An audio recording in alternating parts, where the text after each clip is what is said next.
दिल्ली विधानसभा के वक्त अमित शाह का वो भाषण आपको याद होगा, जिस भाषण में अमित शाह ने कहा था कि बटन इतना जोर से दबाना कि इसका करंट जो है शाहीन बाग में लगे।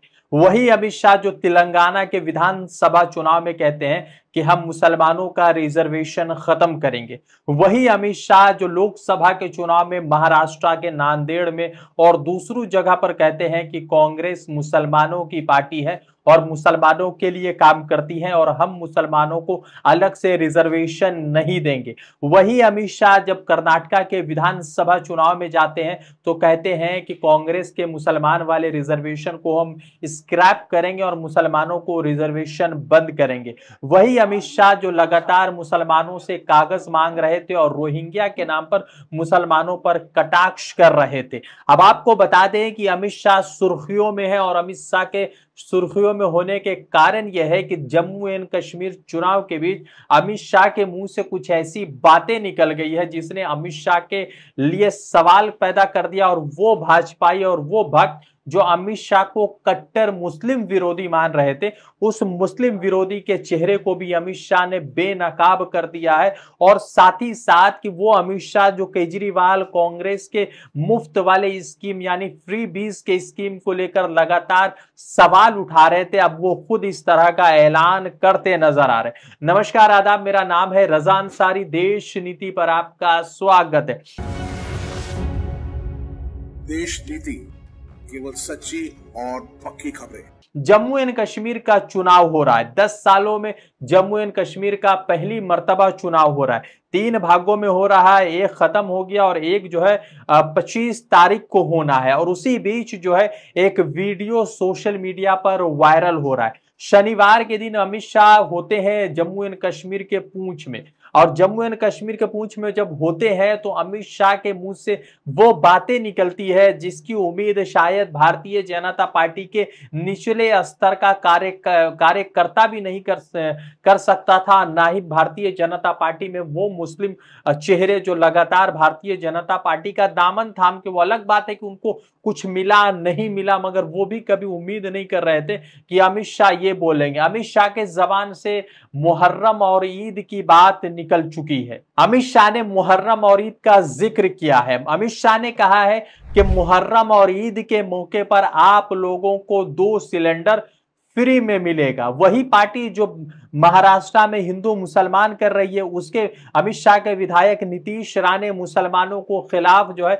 लगातार अभद्र भाषा इस्तेमाल कर रहे हैं, हेट स्पीच दे रहे हैं। और अमित शाह जब जम्मू एंड कश्मीर के पूंछ में पहुंचते हैं तो कहते हैं कि हम ईद और मुहर्रम के मौके पर 2 फ्री जो है गैस सिलेंडर देने वाले हैं। वही अमित शाह जो लगातार रिफ्यूजी को लेकर लगातार जो है सीए एनआरसी को लेकर मुसलमानों पर आक्रामक रहते थे, वही अमित शाह का सारा जो गुस्सा है और सारी जो चीज है वो क्लियर हो गई है। और अमित शाह भी धाराशाही के तौर पर नीचे स्तर पर आ चुके हैं। जम्मू एंड कश्मीर के 90 विधानसभा सीटों के लिए जम्मू एंड कश्मीर के पूंछ में पहुंचते हैं अमित शाह और ये भाषण देते। इस पर कई सारे सवाल खड़े हो रहे। पहला सवाल ये खड़ा होता है कि भारतीय जनता पार्टी जो लगातार कश्मीरी पंडित के नाम पर जम्मू एंड कश्मीर में सियासत कर रही है, तो जम्मू एंड कश्मीर में तकरीबन 4000 से 5000 रिफ्यूजीज रोहिंग्यास बसे हुए हैं, मगर उसी बीच जो है 150 जो कश्मीरी पंडित है उनको बसाने के लिए जम्मू एंड कश्मीर की सरकार हो या फिर केंद्र में बैठी हुई नरेंद्र मोदी की सरकार हो, इतनी सफल नहीं है कि अपने ही लोगों को वहां जम्मू एंड कश्मीर में फिर से वो सेटल कर पाए, जिनके नाम पर पिछले 30 सालों से उनकी राजनीतिक रोटियां चल रही है और उसी पर लगातार उनका दारोमदार टिका पड़ा है। आपको बता दें कि अमित शाह ने जैसे ये कहा शनिवार के दिन कि हम जो है ईद और मुहर्रम के मौके पर 2 सिलेंडर देंगे, तो मन में कई सारे सवाल खड़े हो गए। पहला सवाल यह है कि अमित शाह आखिर इतने मुस्लिम प्रेमी कैसे निकल गए।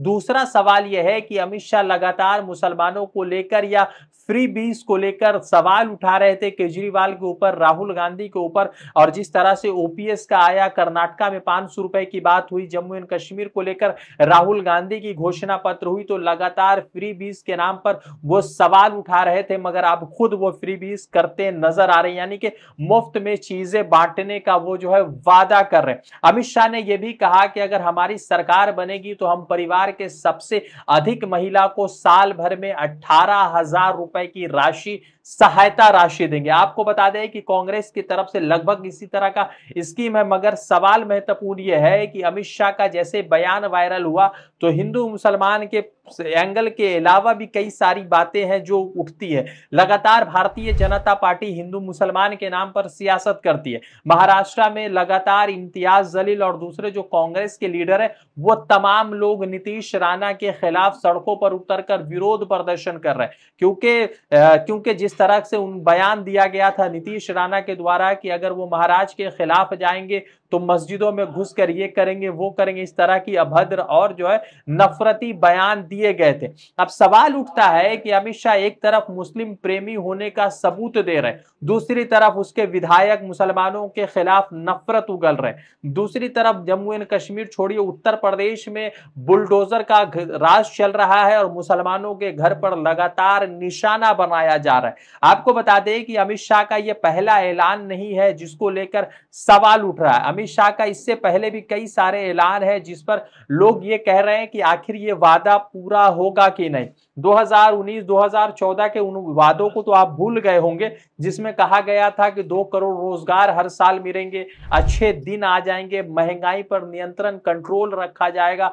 फिर उसके बाद उन्होंने कहा था कि लोकपाल आएगा, 15 लाख रुपए आएंगे, बुलेट ट्रेन आएगा, ब्लैक मनी आएगा और रोजगार की बात हुई। इन तमाम चीजों को देखेंगे तो आपको लग जाएगा कि वो ऐसी बातें जो है अमित शाह कहते तो जरूर है या प्रधानमंत्री नरेंद्र मोदी कहते तो जरूर है, मगर उनकी अगुवाई वाली जब सरकार बनती है तो ये चीजें जमीन पर धरातल पर देखने को नहीं मिलती है। अमित शाह के द्वारा दिए गए इस बयान से कई सारे सवाल उठ रहे हैं। पहला सवाल ये उठता है कि क्या अमित शाह भी झांसा दे रहे हैं, क्योंकि ना ही 15 लाख वाली बात पूरी हुई और जम्मू एंड कश्मीर में अगर वो अगर जम्मू एंड कश्मीर में वो फ्री का सिलेंडर देने की बात कर रहे हैं तो फिर हरियाणा में 10 सालों तक उनकी सरकार थी, तब वो महिलाओं को फ्री में सिलेंडर नहीं दे रहे। हरियाणा में महिलाओं को वो अब 500 रुपए में सिलेंडर देने की बात कर रहे हैं, मगर दूसरी तरफ जब राजस्थान में उनकी सरकार बनी थी और अशोक गहलोत 500 रुपए का सिलेंडर महिलाओं को दे रहे थे तो वो 450 रुपए का वादा कर चुके थे, मगर 450 रुपए का सिलेंडर जो है अभी राजस्थान में अवेलेबल उपलब्ध नहीं है, आमतौर पर लोगों को नहीं मिल रहा है। तो सवाल महत्वपूर्ण यह है कि अमित शाह मुस्लिम प्रेमी बनते जा रहे हैं, मुसलमानों का वोट उनको चाहिए और इसीलिए वो शायद कश्मीर में लगातार ईद और मुहर्रम की बात कर रहे हैं। मगर देखना यह है कि राजस्थान में, छत्तीसगढ़ में और दूसरे उन तमाम जगहों पर जहां पर भारतीय जनता पार्टी ने अपने वादे किए थे, क्या वो वादा पूरा किया जाएगा। एक तरफ मुसलमानों को मुहर्रम और ईद में फ्री सिलेंडर देने वाली सरकार क्या नीतीश राणे के जबान को खामोश करेगी या नहीं करेगी। दूसरी तरफ सवाल यह है कि हरियाणा चुनाव में 500 रुपए में सिलेंडर देने की बात हुई तो 10 सालों से वही तो बीजेपी की सरकार थी, तो इन 10 सालों में 500 रुपए में सिलेंडर क्यों नहीं दिया गया, ये सवाल लोग सोशल मीडिया पर पूछ रहे हैं। उसी पर जो है विनोद कापड़ी का ट्वीट आया। विनोद कापड़ी बहुत मशहूर पत्रकार है, हमेशा सरकार की गलत नीतियों के खिलाफ लिखते हैं। उन्होंने लिखा कि बटन इतने गुस्से से दबाना कि करंट शाहीन बाग में लगे। बोलने वाले अमित शाह अब ईद और मुहर्रम के मौके पर 2-2 गैस सिलेंडर मुफ्त देने का वादा कर चुके हैं। यानी कि अब अमित शाह जो शाहीन बाग को लेकर इस तरह की बयानबाजी कर रहे थे, अब जो है 2-2 सिलेंडर देना है, यानी कि ईद में भी 2 सिलेंडर देने की बात कर रहे हैं और मुहर्रम में भी 2 सिलेंडर देने की बात कर रहे हैं। अब ये अमित शाह का कौन सा रूप है वो तो अमित शाह बता सकते हैं, मगर जम्मू एंड कश्मीर में अमित शाह और भारतीय जनता पार्टी की पोजीशन ये है कि वो सत्ता से दूर चल रहा है और इंटरनल सर्वे में कांग्रेस और नेशनल कॉन्फ्रेंस की सरकार बनती हुई दिख रही है। रजा अंसारी की रिपोर्ट, देश नीति के लिए।